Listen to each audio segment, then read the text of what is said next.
itutuloy po natin yung ating simulang short series dito po sa Ephesians chapter 1, particularly verse 3 hanggang 14. Tulad ng binanggit ko sa inyo before, itong verses 3 hanggang 14 na ito sa original ay isang mahabang sentence na mayroong isang period. Pero ito ay binubuo ng 202 words. Ito pong buong sentence na ito na matatagpuan natin sa passage na ito na sulat ni Apostol Pablo, pagtutunan natin ng ating mga sermon, particularly sa paksa ng kadakilaan ng pagliligtas ng ating Panginoon. Ngayon pong hapon ay pinangalanan po natin ang ating pong pag-aaral na we are what we believe. We are what we believe. And from that passage, ay papansinin lamang natin yung verse 4. Ngayon pong hapon na ito. Ephesians chapter 1, verse 4. So, buksan po ninyo ang inyong mga Biblia. So, whatever translation you have, ay sundan nyo na lamang po ako sa pagbabasa ng talatang ito. Basahin ko po sa Tagalog. Ayon sa pagkapili niya sa atin, sa Kanya, bago itinatag ang sanlibutan, upang tayo maging banal at walang dungis sa harapan niya sa pag-ibig. Ito po ang salita ng Diyos. Sa panahon po natin ngayon, napakaraming mga nagpapakilalang born-again Christian, pero tahasan na sinasabi na ayaw nila ang doctrine of election. Ayaw nila yung doctrine of election. Pero sinasabi nila sila ay born-again Christian. Sila ay miyembro ng isang evangelical church. Ngayon kung pag-aaralan mabuti ang kanilang dahilan, napaka-obvious at napaka-foolish. Kaya kung marami sa mga nagpapakilalang mananampalataya sa panahon natin ngayon ang ayaw o galit sa doctrine of election ay dahil sa hindi sila ang pumili ng kanilang kaligtasan, kundi ang Diyos ang pumili nito para sa kanila. That's the only reason kung bakit maraming mga tao ang ayaw sa doctrine of election. Dahil ang Diyos naman pumipili ng mga naliligtas. At sila, ay wala silang bahagi. At hindi sila ang pumipili kung gusto nilang maligtas o hindi. Pero ako naniniwala na itong issue na ito na laganap sa panahon natin ngayon ay minor compared to what is actually happening within the Christian churches today. Bakit ko nasabing minor yung pag-ayaw ng marami sa doctrine of election? Kasi, katulad ng ibang mga kontrobersiya, meron pong mga nagiging overzealous at napupunta sila sa mga extreme position. Yung isang kampo, pagdating sa doktrina ng pagliligtas ng Diyos at pagpili sa mga ililigtas ng Diyos, para sa kanila sapat na yung alam nila na sila iligtas sa inyong isang extreme. Okay na sa kanila, ligtas sila. No? Wala na akong pakialam sa iba pang mga doktrina, wala na akong pakialam sa iba pang mga usapin patungkol sa pagliligtas ng Diyos. Ang mahalaga, ligtas ako. Lahat ng mga nangyayari sa buhay ko na ito ngayon at sa darating na panahon, kung mamamatay man ako, kung kailan yon, o kung darating na ang Panginoong Jesucristo, hindi na yun mahalaga. Para sa Kanya, mahalaga na minsan sa buhay ko ay nagdesisyon ako na tanggapin ko si Jesucristo sa aking puso. Sapat na yun. Okay na yun. Kung ano yung mangyayari sa buhay ko, hindi na yung mahalaga. Yun yung isang extreme. On the other hand, yun namang isang grupo na extreme din ay yung hyper at saka cold pagdating sa usapin ng doctrine of election. Nagsasabi sila na hindi mahalaga kung ano yung iniisip ng ibang tao patungkol sa akin. Ang mahalaga, ginagawa ko yung dapat kong gawin bilang isang Kristiyano. Yun naman yung isang extreme. No? Yung isa, basta Christian ako, okay na. No? Wala na akong pakialam kung ano pa yung dapat gawin at hindi dapat gawin. Yung isa naman, importante, alam ko kung ano yung ginagawa ko. Importante na alam ko yung duty ko bilang isang Kristiyano. Ito yung dalawang extreme. Hindi ko alam kung nasa kayo dyan. So, dalawang extreme na yan. One is loose in their manner of living, while the other is strict. Basta Christian ako, tumanggap ako kay Jesus, pupunta ako sa langit, eh bahala, kung may bisyo ako, okay lang yan. No? Kung gumagawa ako ng kasalanan, okay lang yan. So masyadong loose yung kanyang pamumuhay. Yung isa naman, sobrang strict. No? Lahat may bawal. No? Bawal magsuot ng maikli, bawal magbuhok ng maikli, no? Bawal ang kumanta ng ganito, bawal manood ng sine, sumobra naman ng strict. One is negligent of his doctrines, while the other is too careful. Hindi mahalaga ang doktrina, mahalaga ligtas ako. Yung isa naman, kailangan pag-aralang mabuti ang doktrina. No, lahat naman ay sinasala. Lahat ng naririnig, sinasala. Lahat ng naririnig, pinupuna. Sobrang stricto naman sa kanyang doktrina. Ngayon ang tanong, ano ba dapat ang maging approach natin sa buhay bilang mananampalataya?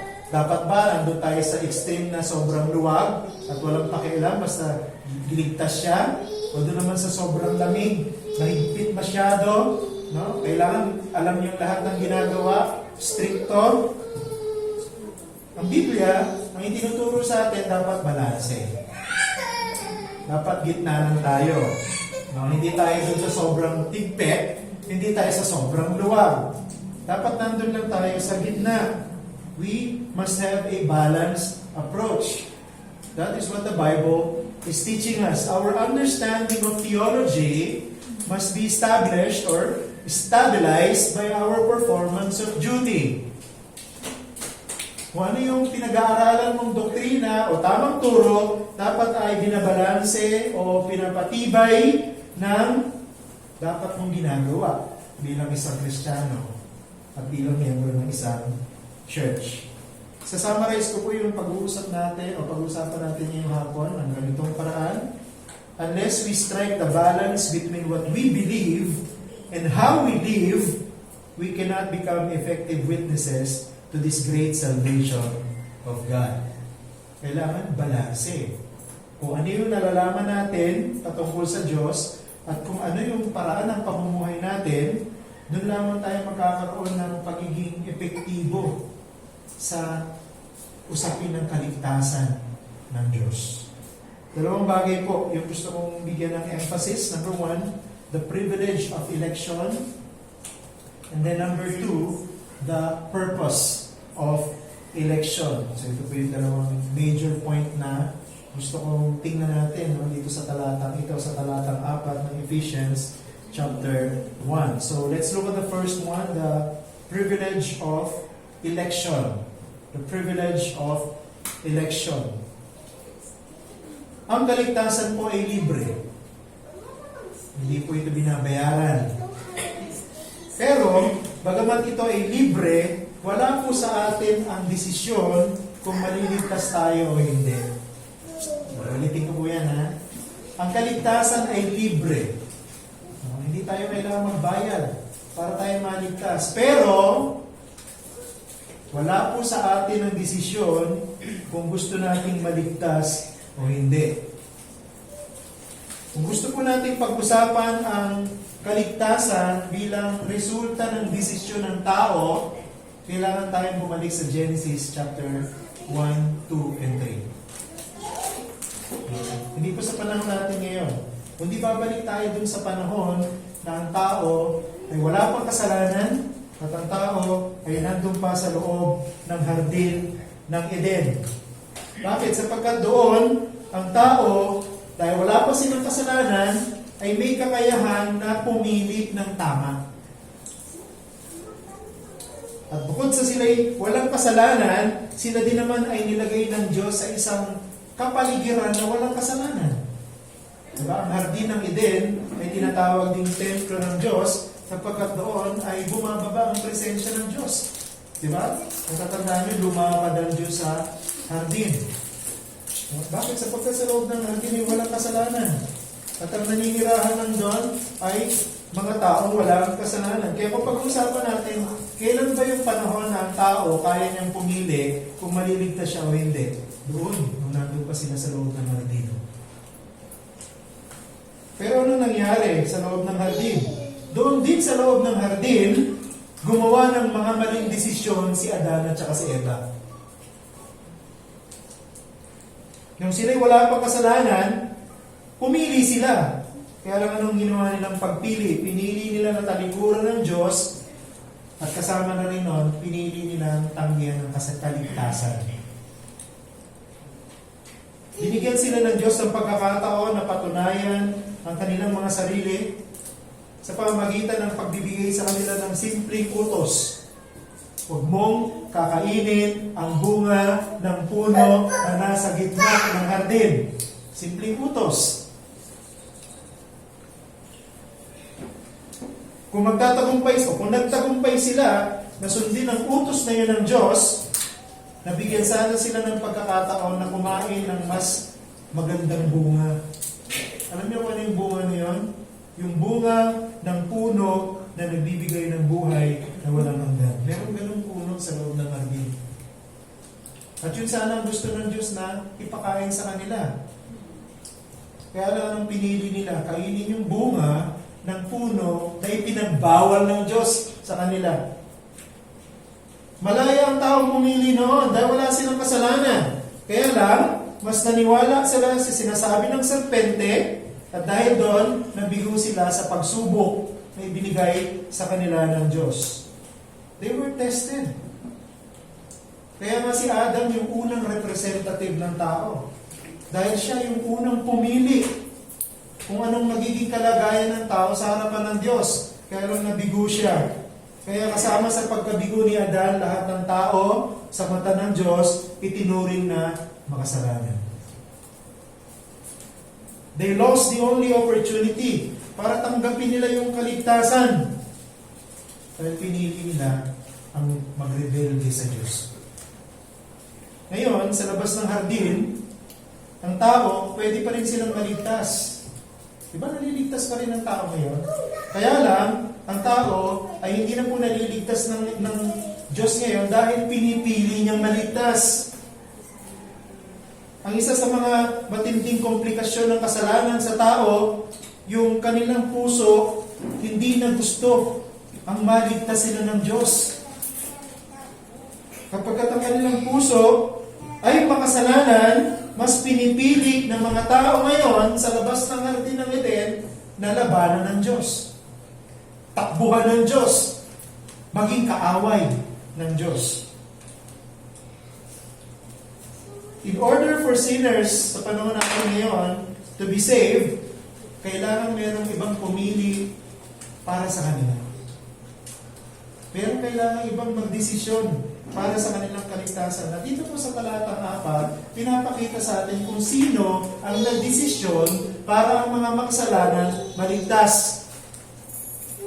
Napakita po ko sa inyo ng 3 na patunay na itong pumili na ito ang may karapatan para pumili ng kaligtasan ng mga makasalanan. Yun ay walang iba kundi ang Diyos. Ang Diyos ang pumili para ang mga makasalanan maligtas. Mga 3 bagay. Una, God has decided whom to save. God has decided whom to save. Ang Diyos ang pumili kung sino ang maliligtas. Tingnan niyo po yung talata natin ulit, no? Sa verse 4. Sabi diyan sa unang bahagi, ayon sa pagkapili niya sa atin. Ayon sa pagkapili niya sa atin. Ang Diyos ang pumili. Ang Diyos ang pumili kung sino ang maliligtas. And alam ng Diyos, no, na ang tao ay pipili na makinig sa kaaway kaysa sa Kanya. And this is the reason why even before everything turned bad as it is, ang Diyos ay nagsagawa na ng Kanyang magandang plano ng pagliligtas ng mga kasalanan. Dahil alam niya na si Adan at si Eva ay mabibigo at pipiliin na magrebelde sa Diyos kaysa sa maligtas, mas pipiliin ng kaaway kaysa sa Diyos, gumawa na ng desisyon ng Diyos, hindi lang para kay Adan at kay Eva, kundi para sa lahat ng mga magiging recipient ng kaligtasan ng Diyos sa pamamagitan ni Jesucristo. Ang tawag natin sa theology dyan, doctrine of election. God's election. Pero dito sa talata natin, na sinusuportahan ng buong Biblia, ang tawag dyan, ang pagpili ng Diyos kung sino maliligtas.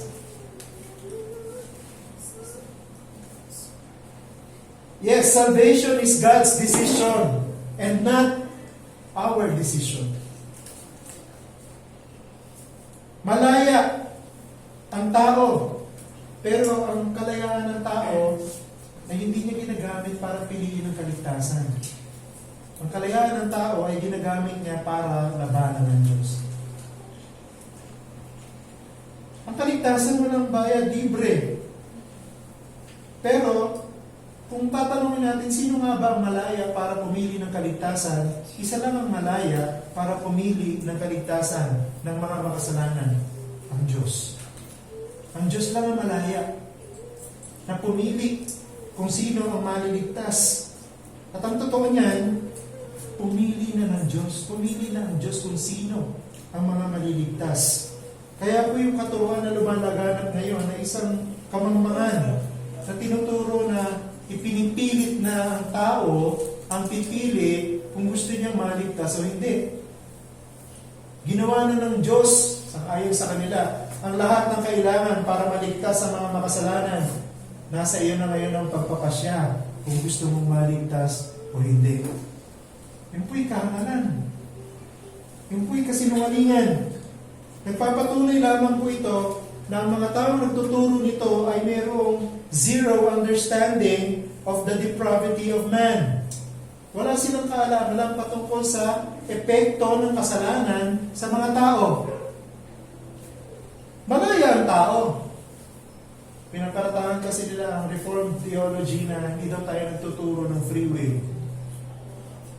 Sinungalingan po yun. Nagtuturo tayo ng free will, kaya lang naniniwala tayo na ang free will ng tao ay masyadong binaluktot ng kasalanan, dinungisan ng kasalanan, sinira ng kasalanan, na kung magiging malaya man ang tao sa pagpili, hindi niya pipiliin ng Diyos. Ang pipiliin niya ang kasalanan.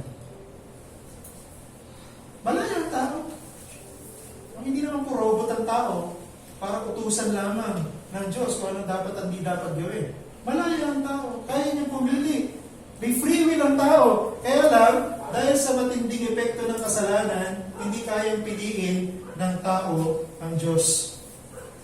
Pag kinumpronta ang isang makasalanan ng Ebanghelyo na nag-aalok ng kaligtasan, mas pipiliin ng mga tao na tanggihan ito.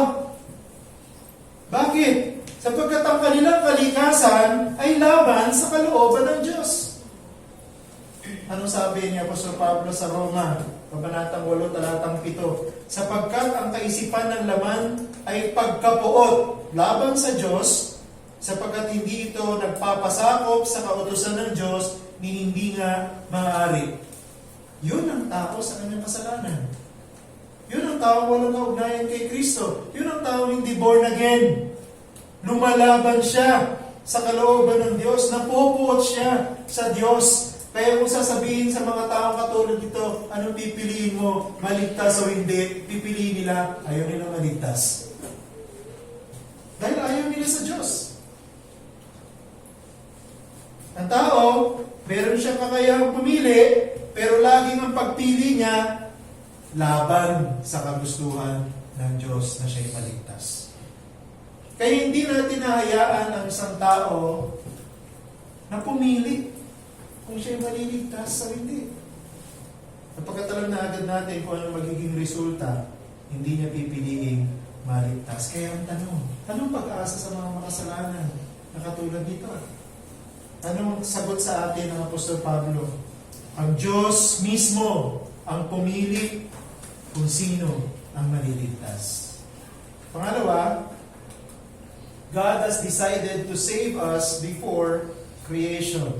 God has decided to save us before creation.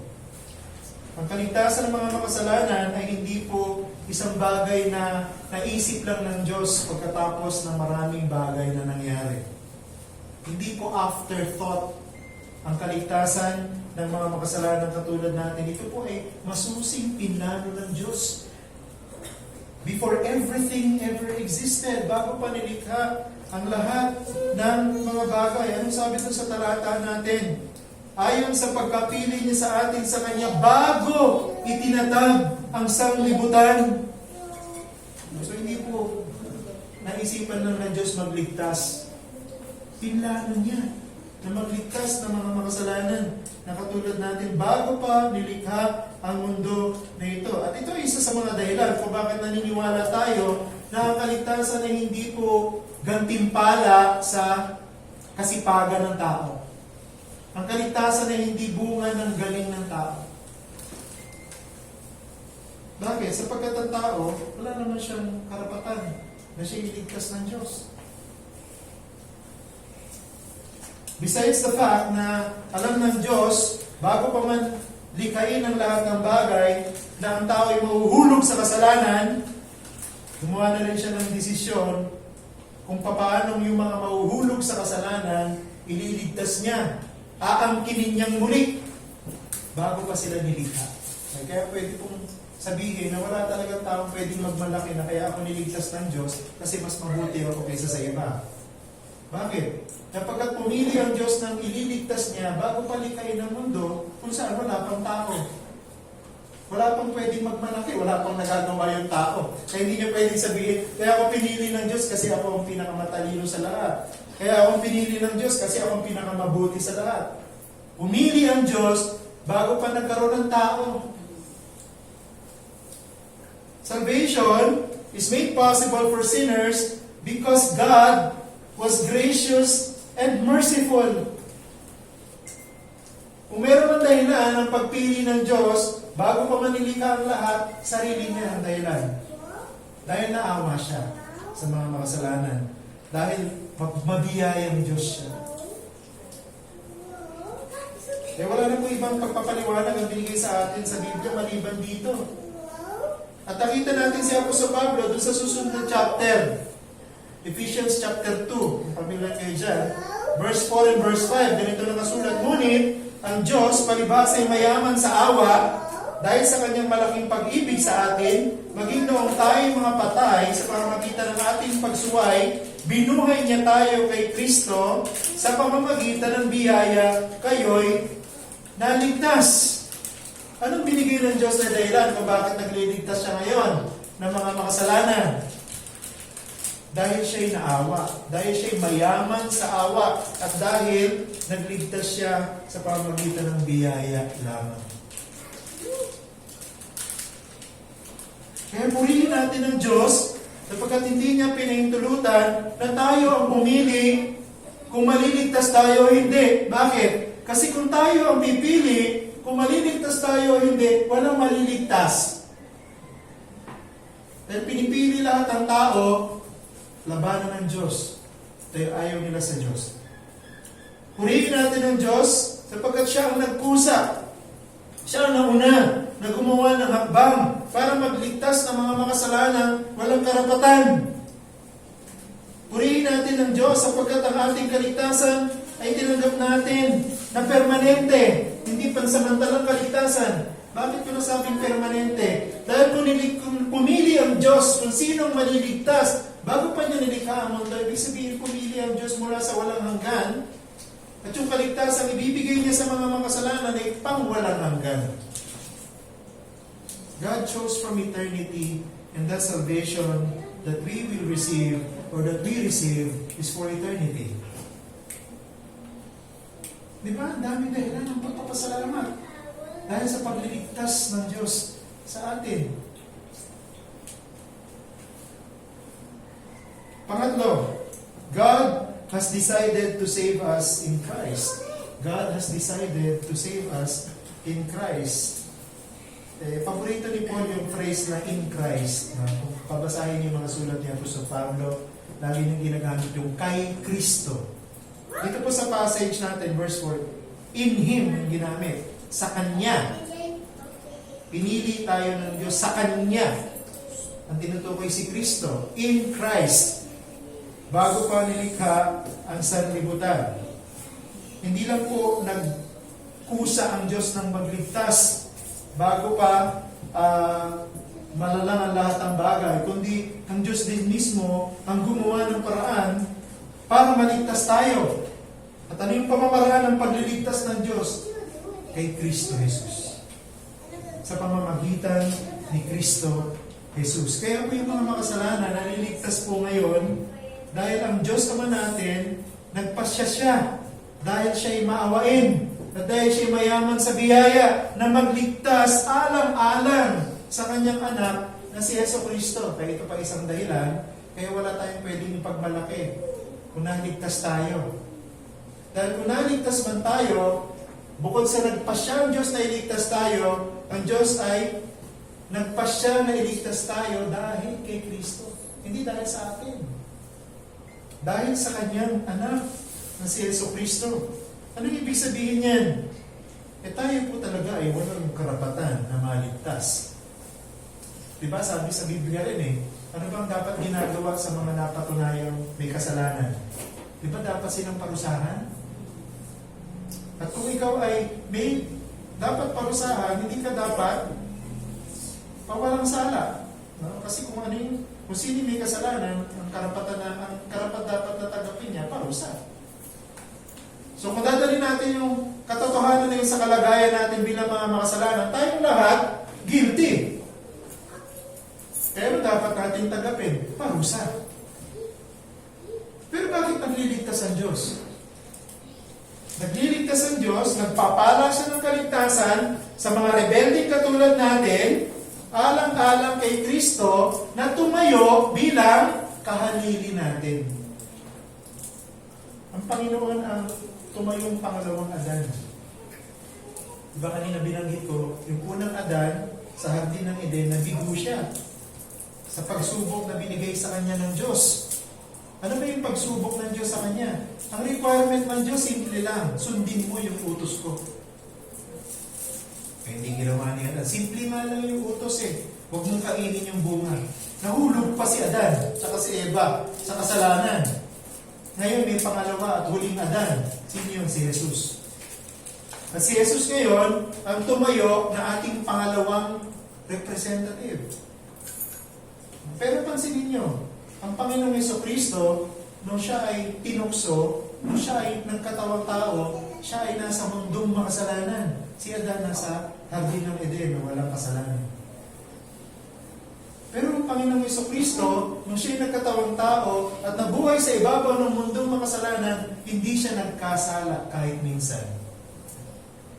Kaya ang Panginoong Jesucristo ang ating ganap na kahalili, ang ating perfect representative. He stood in our place. Ang Panginoong Jesucristo tumayo para sa atin. Siya ang tumanggap ng parusang para sa atin.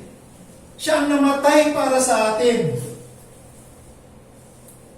At kung ano yung ginawa ng Panginoong Jesucristo, yun ang nagbigay sa Diyos ng dahilan para patawarin tayo at para iligtas tayo. Kaya ang kaligtasan ay sa pamamagitan ni Kristo lamang. Ang kaligtasan ay sa pamamagitan lamang na ginawa ni Jesus. At sino mang mananampalataya kay Jesus at sa kanyang ginawa, sila lamang na mapapawalang sala ng Diyos. Hindi natin kayang takasan ang galit ng Diyos. Kasi para mawala ang Diyos, kailangan sundin natin siya ng perfect. Meron ba makakagawa sa atin na? Wala. Kaya si Kristo, nagkatawang tao. Bakit? Siya yung sumunod sa Diyos ng perfect para sa atin. Siya ang sumunod ng perfect para sa atin. At dahil doon, naliligtas tayo. Dahil nabigyan na ng lugod ang Diyos ng kanyang anak. Kaya ang sino mang mananampalataya sa kanyang anak, dahil kay Kristo, kaluluguran din ng Diyos. Kaya panawagan niya sa lahat ng hindi pa mananampalataya. Makita sana natin yung totoong kalagayan natin sa harapan ng Diyos. Kung ikaw ay walang kaugnayan kay Kristo, wala kang kakayahang piliin ng kaligtasan mo, at ang totoo, nasa daan ka patungo sa kapahamakan sa impyerno. Pero may pag-asa. Si Kristo ay nangangaral ngayon sa pamamagitan ng mga preachers ng gospel. Inaalok sa iyo yung kaligtasan. Inaalok sa iyo yung kaligtasan sa pamamagitan ng Ebanghelyo. Pwede kang maligtas. Kaya lang ang kaligtasan mo ay sa pamamagitan lang ni Jesus at ang kanyang ginawa. Pangalawang major point natin, the purpose of election. The purpose of election.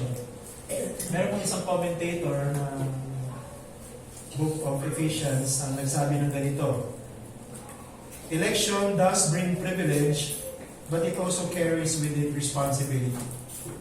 Ulitin ko, election does bring privilege, but it also carries with it responsibility. Tayo po iniligtas ng Diyos, hindi lang para maligtas.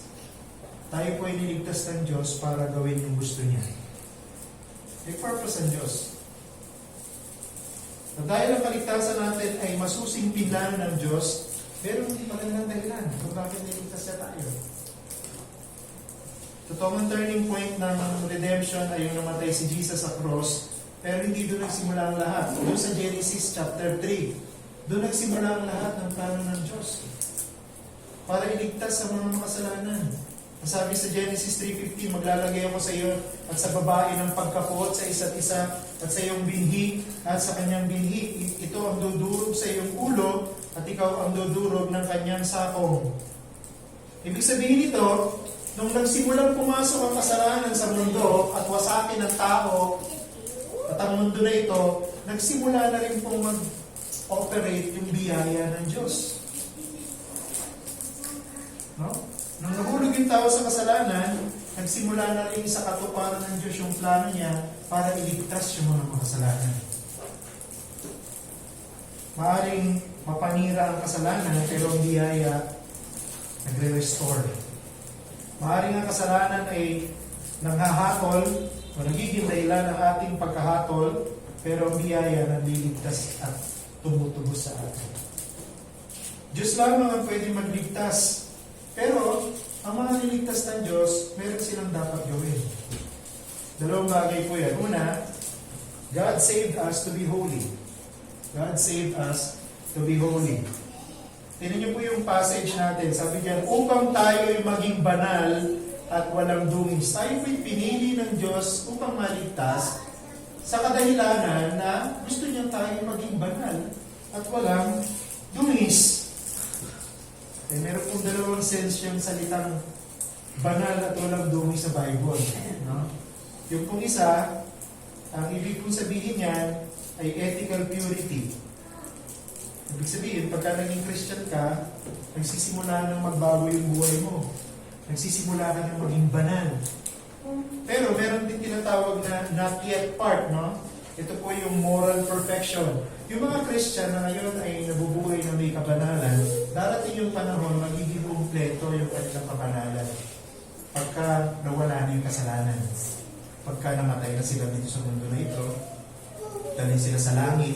O kaya pag dumating na ang Panginoong Jesucristo. So wala na kasalanan, wala na tayong struggle with sin, therefore we will be morally perfect. Pero itong pong parehas na ito, totoong nangyayari.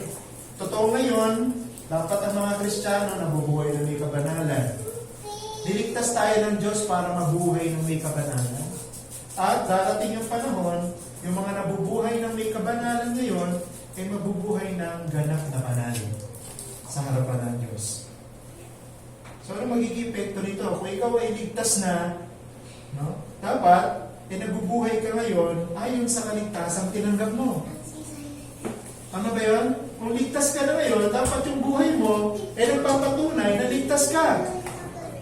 Ano sabi dun sa Ephesians chapter 4 verse 1? Kaya't ako, na isang bilanggo dahil sa Panginoon, ay nakikiusap sa inyo na mamuhay kayo gaya ng nararapat sa mga tinawag ng Diyos. Kung ikaw ay Kristiyano, dapat yung lakad mo na ayon sa pagiging Kristiyano mo. Again, bilang mga ambassador ng langit, dapat kung saan tayo naroroon bilang ambassador ng langit, dala-dala natin ang impluensya ng kung saan tayo nanggaling. Di ba sabi ni Pablo, ang totoong pagkamamamayan natin sa langit? So kung ikaw ay citizen of heaven, dapat kung saan ka nagpupunta sa ibabaw ng mundo, dala-dala mo yung impluensya ng langit. Tama ba yun? Hindi yung kung saan ka pumunta, nakikihalubilo ka doon sa mga tao ng mundo. Na hindi ka na nakikilala Kristiyano dahil katulad ka na nila. Hindi. No? Dapat, kahit saan tayo pumunta, Kristiyano tayo. Bakit? Dahil ligtas tayo. And since we possess salvation, meron tayong katiyakan na magaganap yung salvation na yun. Ano sabi sa Philippians 1:6? At hindi ako ang mabuting gawang pinasimulan sa inyo ng Diyos ay kanyang lulubusin hanggang sa araw ng pagbabalik ni Jesucristo. Yung sinimula ng Diyos na kaligtasan sa atin ngayon, gaganapin niya pag bumalik na si Jesucristo. Ngayon, ano ibig sabihin? Dahil tatanggap tayo ng ganap na kaligtasan sa future, dapat ang buhay natin nagpo-promote ng totoong kaligtasan natin sa present. Anong ibig sabihin nun? Kung maligtas ka ngayon, di ba? Dapat yung pamumuhay mo hahantong dun sa katapusan ng kaligtasan na binigay sa iyo ng Diyos. Sa bagong langit at sa bagong lupa. Kaya may talatang katulad dito sa Biblia. Ngunit ang mananatiling tapat hanggang sa wakas ang siyang maliligtas. Matthew chapter 24 verse 13. Ano ibig sabihin ng Panginoon dyan? Yung mga ligtas ngayon, magpapatuloy na ligtas. At kasama sa pagpapatuloy niya na siya ligtas, mananatili siyang banal at walang dungis hanggang sa katapusan. Kaya hindi totoo yung sinasabi ng iba na basta save ako, hindi na mahalaga kung paano ako mamumuhay. Yun ang problema dun sa katuruan na tanggapin mo si Jesus sa puso mo. At sigurado pag namatay ka, pupunta sa langit. No? Dahil binigyan sila ng kasiguruhan na pupunta sila sa langit pag namatay, nabubuhay ng parang taga-impyerno sa lupa. Hindi gano'n. Ang sinasabi sa atin dito, kung tayo ay tatanggap ng lubos na kaligtasan, dapat nagpapatunay na tayo may lubos na kaligtasan, yung pamumuhay natin ngayon ng may kabanalan at walang dungis. Holiness. Pangalawa, God saved us to be loving. God saved us to be loving. Pero po kasing debate yung mga scholars pagdating doon sa huling bahagi ng verse 4. Pero kasi dyan sa ESV, in love. Sabi ng iba, dapat simula yun ng verse 5. Yung in love. Sa pag-ibig, dapat hindi daw yun nasa verse 4. Dapat nasa verse 5. Yun ang problema ng verses sa Bible eh. No? Kasi yung mga verses na yun, nilagay lang yung mga scholars yan. Sa original, wala namang verses, wala namang chapters. Pag binasa niyo sa Greek. No? Kaya ako naniniwala na mas okay yung ang bagong ng Biblia. Bakit? Ang bagong Biblia, ganito sinabi niya, upang tayo maging banal at walang dungis sa harapan niya sa pag-ibig. Ibig sabihin yung sa pag-ibig or in love ay kasama sa verse 4. Bahagi ng verse 4. Sabi ng isang commentator, and I agree, the purpose of God is that these people should be marked by holiness and blamelessness coupled with love. Ibig sabihin, yung kabanalan natin, ang pamumuhay, dapat may kasamang pagiging mapagmahal. Mapalaibigin. True holiness becomes more compelling when it is partnered with love. Yung totoong kabanalan po, napapatunayan kung yung tao marunong umibig sa kanyang kapwa. Hindi mo kasi pwedeng sabihin, banal ako eh. Tapos, yung buhay mo hindi consistent sa kabanalan mo dahil yung kapatid mo, lagi mo kaaway. Lagi mo nahahanapan ng pintas. Lagi mo pinupulaan sa ibang tao. Pero, kasama mo sa church. Hindi yun consistent. Diba? Kaya kung totoong banal ka, nabubuhay ka na may kabanalan, dapat iniibig mo yung kapwa mo. Dahil nararanasan ng mga tao na totoong banal, kung nakikita nila sa iyo, nagmamahal ka sa kanila.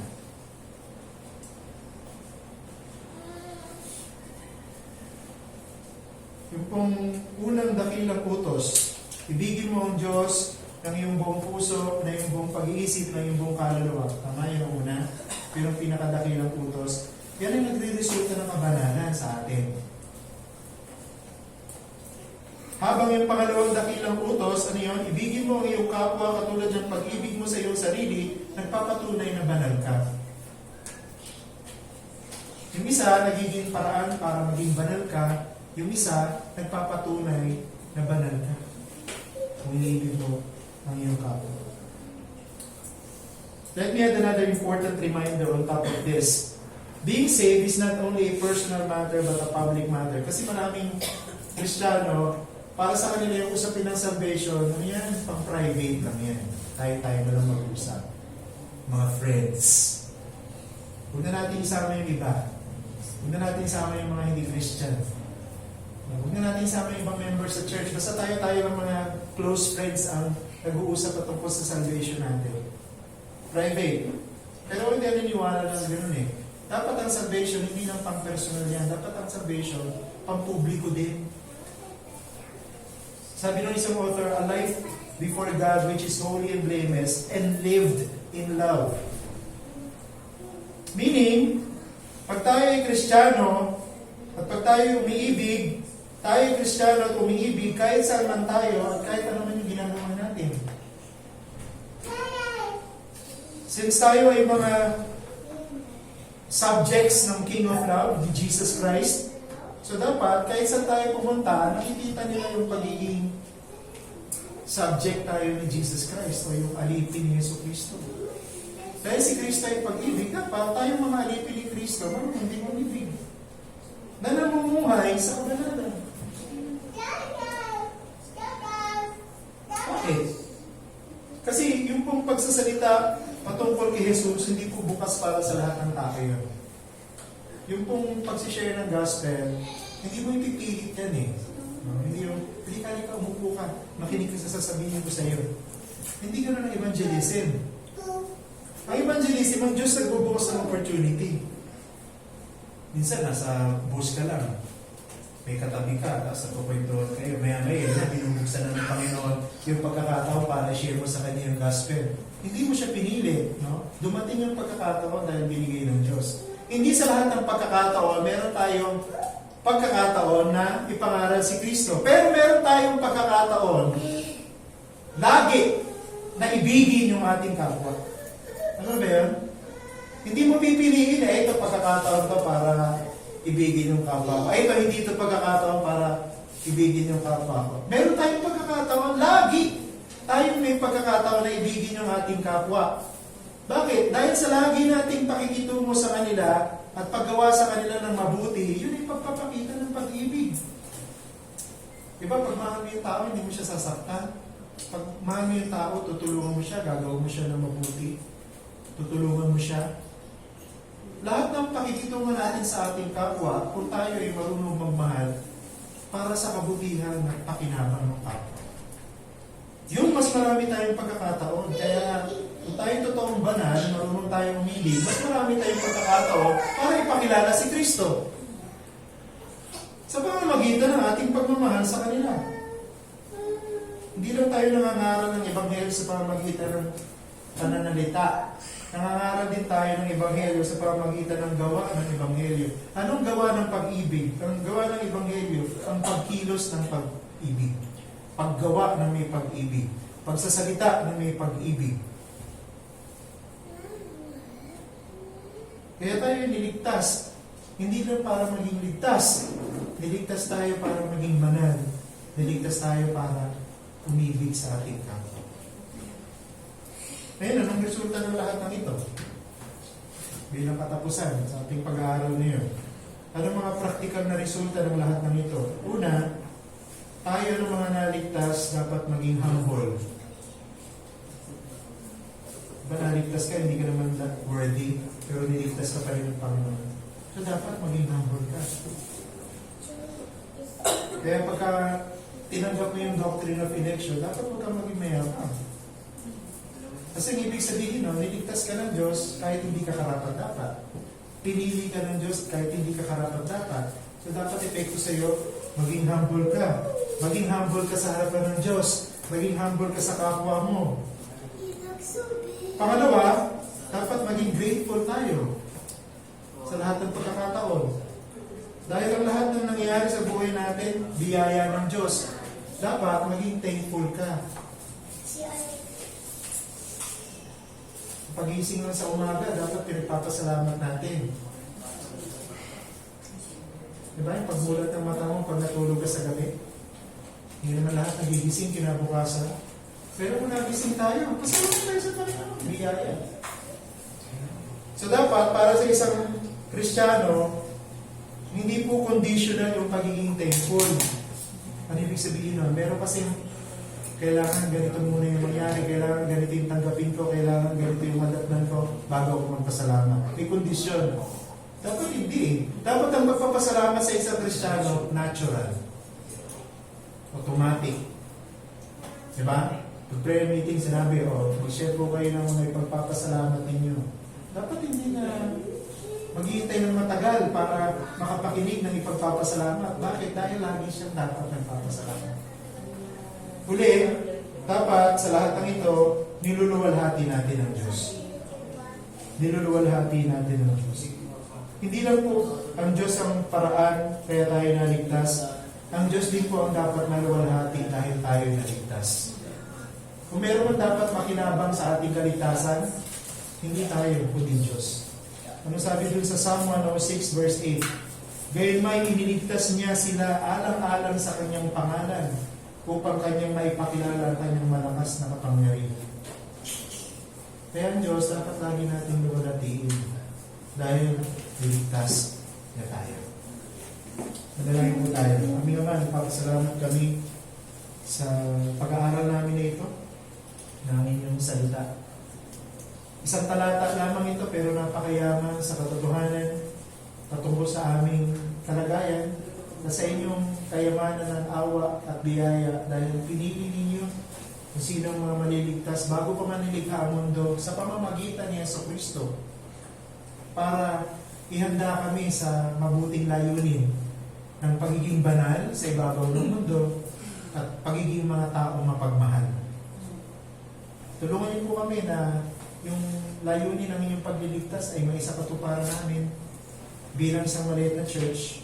Bago man kami lumabas ng church, dito muna sa loob namin, sa iglesia, mapakita namin kami banal at kami ay umiibig sa aming kapwa. Bago kami lumabas dito sa aming mga kapitbahay. Tulungan niyo po kami na mapatibay namin ang isa't isa sa pamamagitan ng mayamang biyaya na ito ng pagliligtas ninyo sa amin kahit na hindi kami karapat-dapat. Sa inyong lahat ng kaluwalhatian, o aming Diyos, sa lahat ng ito, sa pangalan ni Jesus. Amen. Bilang tugon po sa ating pag-aaral ng salita ng Diyos, ay mawit tayo ng isang yun. Tayo po lahat ay tumay. Ulitin natin yung knowing you. Sana mas makilala pa natin ang Panginoon at ang kanyang pagliligtas sa pamamagitan ng pag-aaral ng kanyang salita.